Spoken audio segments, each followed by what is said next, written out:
এই গেল রে গেল রে গেল রে গেল রে, লালুর দেহটা নিয়ে চলে গেল রে। ওরে বাবা রে, এটা কেমন জন্তু রে! পালাও পালাও পালাও! আরে ভয় পাচ্ছ কেন? আমি তোমাদেরকে কিচ্ছু করব না। এই ছোট মা শুধু মরাটাকেই নিয়ে যেতে বলেছেন, জীবিতদের নয়। ছোট মা? কে ছোট মা?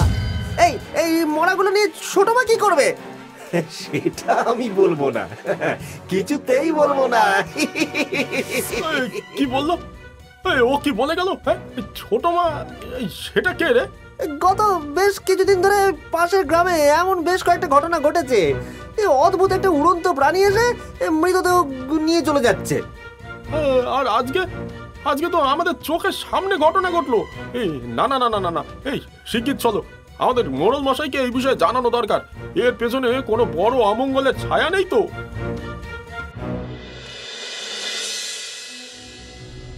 যেমন ভাবা তেমন কাজ। গ্রামবাসীরা সকলে মিলে মোড়ল মশাইয়ের কাছে গিয়ে উপস্থিত হলো। সবটা শুনে মোড়ল মশাইয়ের মুখেও চিন্তার ভাঁজ ফুটে উঠল। তাকে চিন্তিত দেখে গ্রামবাসীরা উদ্বিগ্ন হয়ে বলতে শুরু করলো, কি হয়েছে মোড়ল মশাই? আপনাকে যেন চিন্তিত দেখাচ্ছে, কেন বলুন তো? তোমরা কি বললে? সেই অদ্ভুত প্রাণী তার মালিককে কি বলে সম্বোধন করছে? ছোট মা, ছোট মা। কিন্তু তাতে কি হয়েছে মোড়ল মশাই? আপনি এই কথাটা জিজ্ঞেস করছেন কেন? হ্যাঁ বলুন না মোড়ল মশাই, এর পিছনে কি কোনো কারণ রয়েছে? আর সেটা কি আপনার জানা? এই ছোট মা শব্দটা মনে পড়লেই অতীতের একটা ঘটনার কথা মনে পড়ে গেল। এই কি ঘটনা মোড়ল মশাই? আজ থেকে প্রায় 10-12 বছর আগের ঘটনা। পাশের গ্রাম লক্ষণপুরে খগেন সামন্ত তার পরিবার নিয়ে বাস করতেন। খগেন সামন্ত ছিলেন বেশ অবস্থা সম্পন্ন ব্যক্তি। টাকা পয়সা, দাস দাসী কোনোটারই কমতি ছিল না, তবে কমতি ছিল শান্তিতে। খগেনের বড় ছেলে রতন ভালো হলেও তার ছোট মেয়ে রেবতী ছিল যেমন চাঁদরেল তেমনি লোভী। বাপের বাড়ির সম্পত্তির প্রতি তার এমন মোহ ছিল যে নিজের বিয়ে, পরিবার বা ঘর সংসারের প্রতি কোনো আকর্ষণ ছিল না। এই নিয়ে নিত্যদিন বাপ মায়ের সাথে অশান্তি লেগেই থাকতো।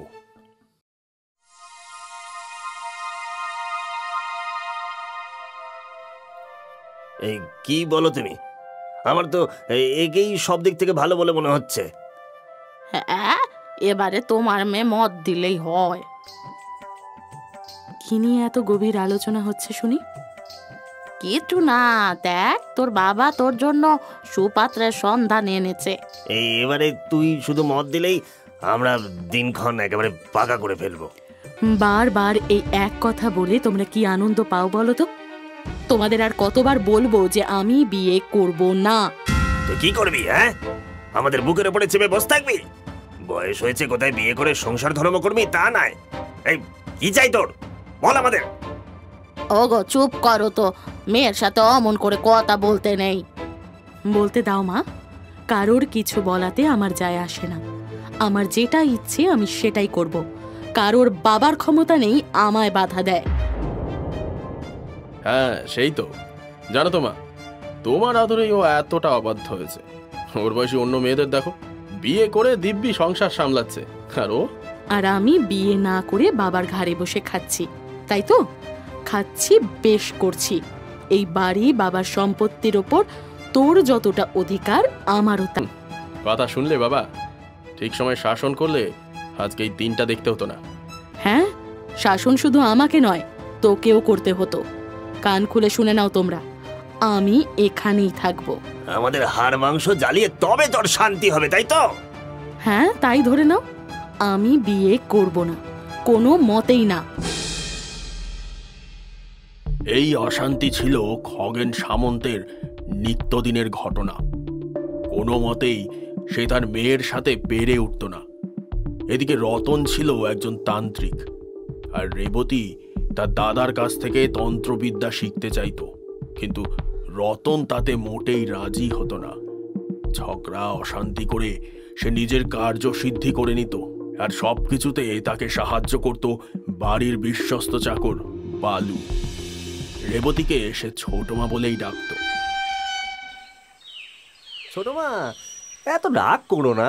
এত রাগ করলে তোমার শরীর খারাপ করবে যে। তাতে কারোর কিছু যায় আসে না বালু। বিয়ে বিয়ে বিয়ে, আরে আমি বিয়ে করতে চাই না। আমি এই ভালো আছি, কিন্তু বাবা নিজেকে কি মনে করেন কে জানে। কর্তাবাবুর কথা বাদ দেন ছোট মা, আপনি শান্ত হয়ে বসুন দেখি। আমি এক্ষুনি আপনার জন্য ডাবের জল নিয়ে আসছি। কখন কোন জিনিসটা পেলে আমার ভালো লাগে তোর সব জানা বল। ও মা, এটাই তো আমার কাজ ছোট মা। তুমি আমাকে কত ভালোবাসো, আর আমি তোমার জন্য এইটুকুনি করতে পারবো না? তুই ছাড়া আমার আর কে আছে বলতো? কেই বা আমায় বোঝে? সকলে তো আমাকে তাড়াতে পারলেই বাঁচে। না না ছোট মা, তুমি বিয়ে করে চলে যেও না। তুমি গেলে আমার কি হবে বলো তো? তুই মিথ্যে ভাবিস না বালু, এই বাড়ি আমার, আমি কোথাও যাব না। দাদার থেকে তন্ত্রবিদ্যা না শিখে তো কখনোই না। আমি আমি ডাবের জল নিয়ে আসছি ছোট মা। হ্যাঁ, না না না না না, এভাবে হাতের ওপর হাত রেখে বসে থাকলে চলবে না। হয়তো কোনোদিন জোর করে দেখা যাবে বাবা আমার বিয়ে দিয়েই দিল। না না না না না, আজকেই আমি দাদার সিন্দুকের পুঁথিগুলো দেখব। সেদিন রাতে সকলে ঘুমিয়ে পড়লে রেবতী খুব সাবধানে উঠল। উঠে ধীরে ধীরে তার দাদার জিনিসপত্র রাখার ঘরে ঢুকে সমস্ত কিছু তন্ন তন্ন করে খুঁজে ও একটা লাল রঙের বই দেখতে পেল। বইয়ের ওপর লেখা পিশাচ পোষ্য। পিশাচ পোষ্য, এটা আবার কি ধরনের কথা? দেখি তো বইটা পড়ে।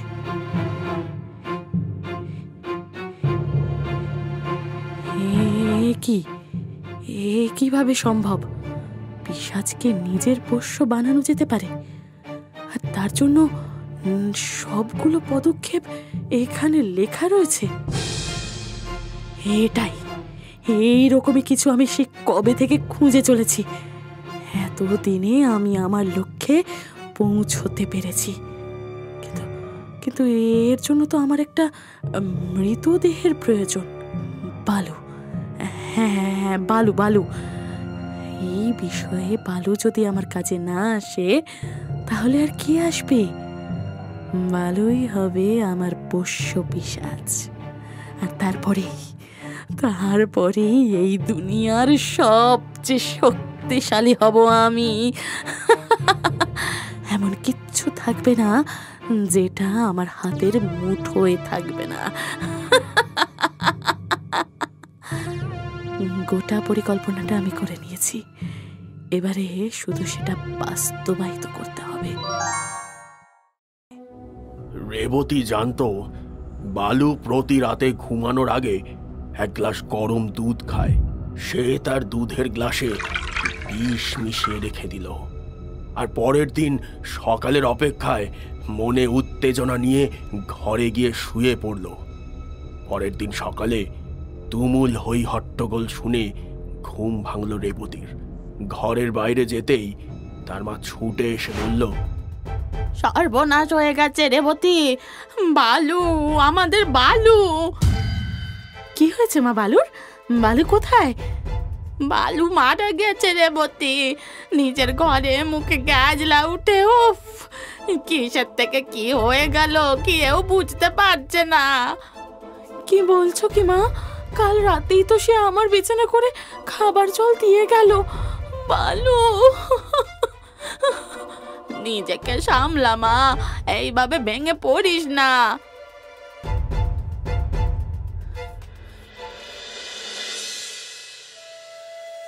বালু তো শুধু চাকর ছিল না, ও আমাদের পরিবারের অংশ ছিল।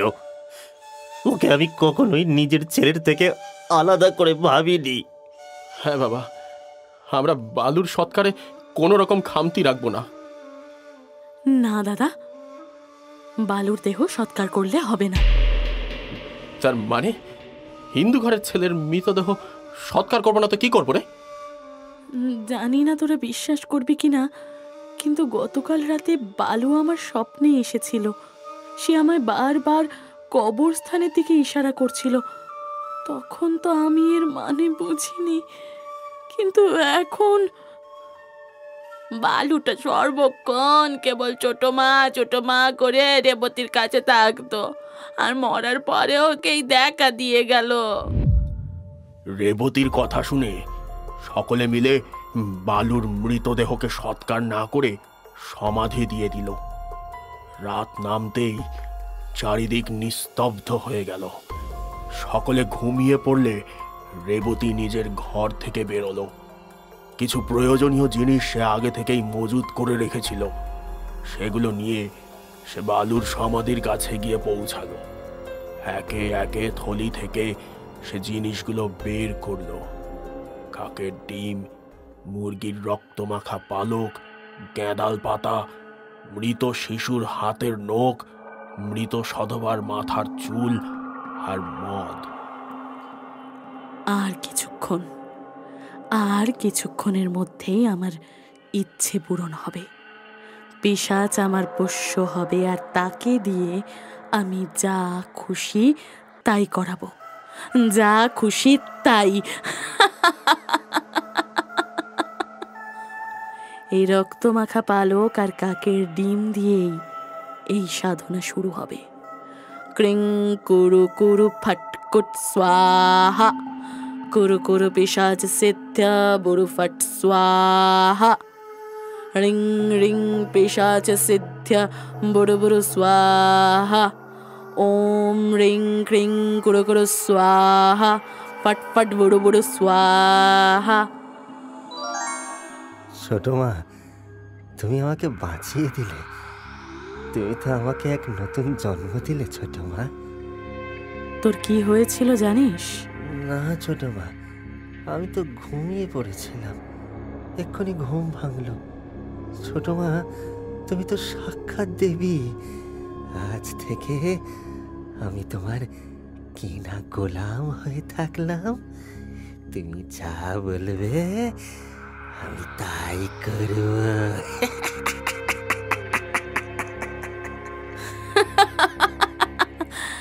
আজ থেকে আমার এক নতুন জন্ম হলো।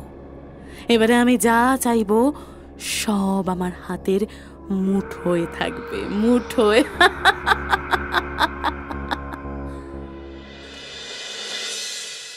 পরের দিন থেকেই রেবতী পিশাচ বালুকে নিজের ইচ্ছে মতো চালনা করতে শুরু করলো।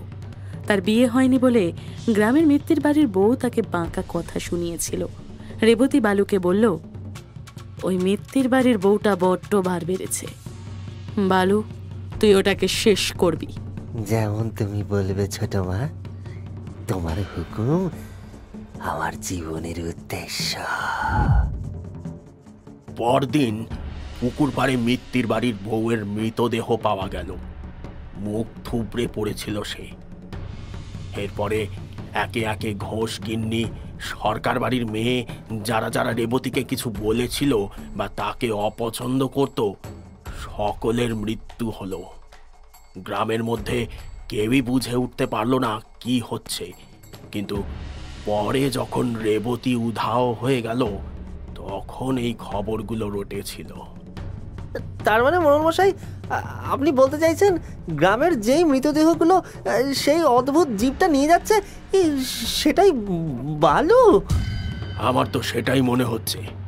আর এবারেও ও নিশ্চয়ই কোনো বড় পরিকল্পনা করেছে, কিন্তু সেটাতেই আমাদের বাধা দিতে হবে। মোড়ল মশাইয়ের সন্দেহ ঠিক ছিল। গ্রামের মানুষগুলোকে নৃশংসভাবে হত্যা করার পর রেবতী একদিন বালুকে বলেছিল, বুঝলি বালু, আর এইসব ছোটখাটো প্রতিশোধ নিতে ভালো লাগছে না। আমি বড় কিছু করতে চাই, অনেক বড়। ছোট মা, তুমি যা করবে আমি তাতেই তোমাকে সাহায্য করব। বলো বলো, আমাকে কি করতে হবে? আমি সিদ্ধি লাভ করতে চাই।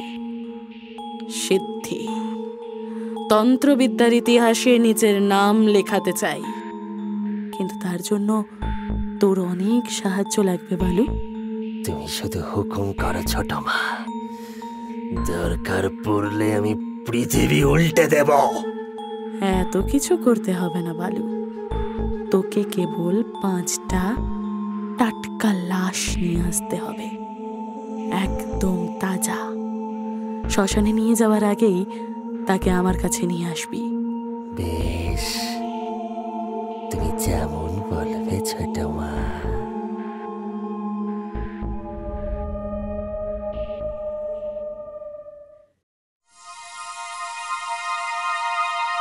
এ কি, তন্ত্রবিদ্যায় সিদ্ধি লাভ করার জন্য যেই 5টা মৃতদেহের প্রয়োজন বলেছিল, হ্যাঁ এখন তো দেখছি তার মধ্যে একজনের সাথে আমার রক্তের সম্পর্ক থাকতে হবে। কিন্তু কিন্তু সেটা কিভাবে সম্ভব? কি হয়েছে ছোট মা? তোমাকে এত চিন্তিত দেখাচ্ছে কেন? চিন্তার কারণ রয়েছে বালু। দেখ, এই বইতে লেখা যে সিদ্ধি লাভ করার জন্য যে 5টা মৃতদেহের প্রয়োজন, তার মধ্যে একজনকে আমার রক্তের সম্পর্কের হতে হবে। সে কি? কিন্তু এটা কিভাবে হবে ছোট মা? পেয়েছি। বৃথাই আমি চিন্তা করছিলাম বালু। আমার দাদা, আমার সবচেয়ে বড় শত্রু, তার মৃতদেহের ওপর দাঁড়িয়ে আমি এই সিদ্ধি লাভ করব।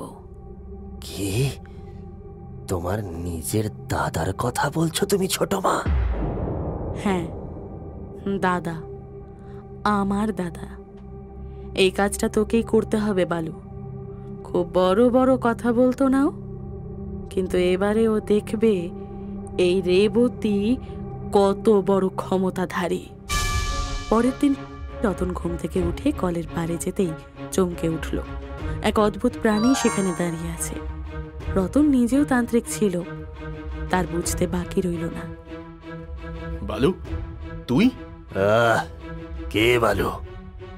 আমি বালু নই, আমি তোমার জম, তোমার মৃত্যু। ও, তার মানে রেবতী নিজের স্বার্থ সিদ্ধির জন্য এতটা নিচে নেমে গেছে যে সে আমাকে হত্যা করতে তোকে পাঠিয়েছে।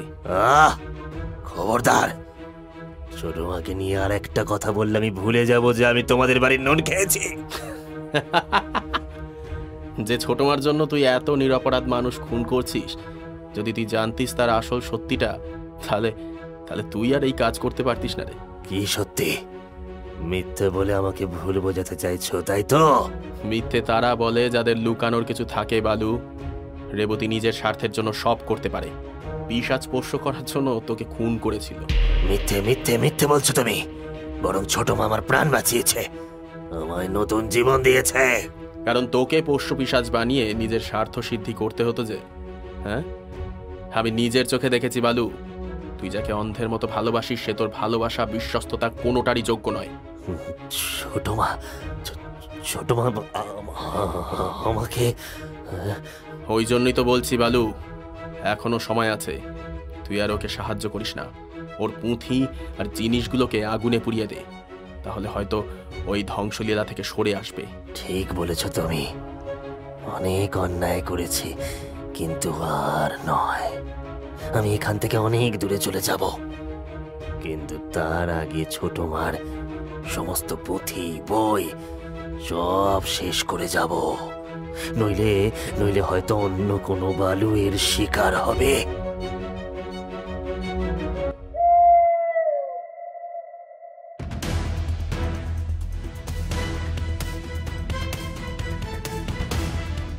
বালু নিজের কথা মতো কাজ করে।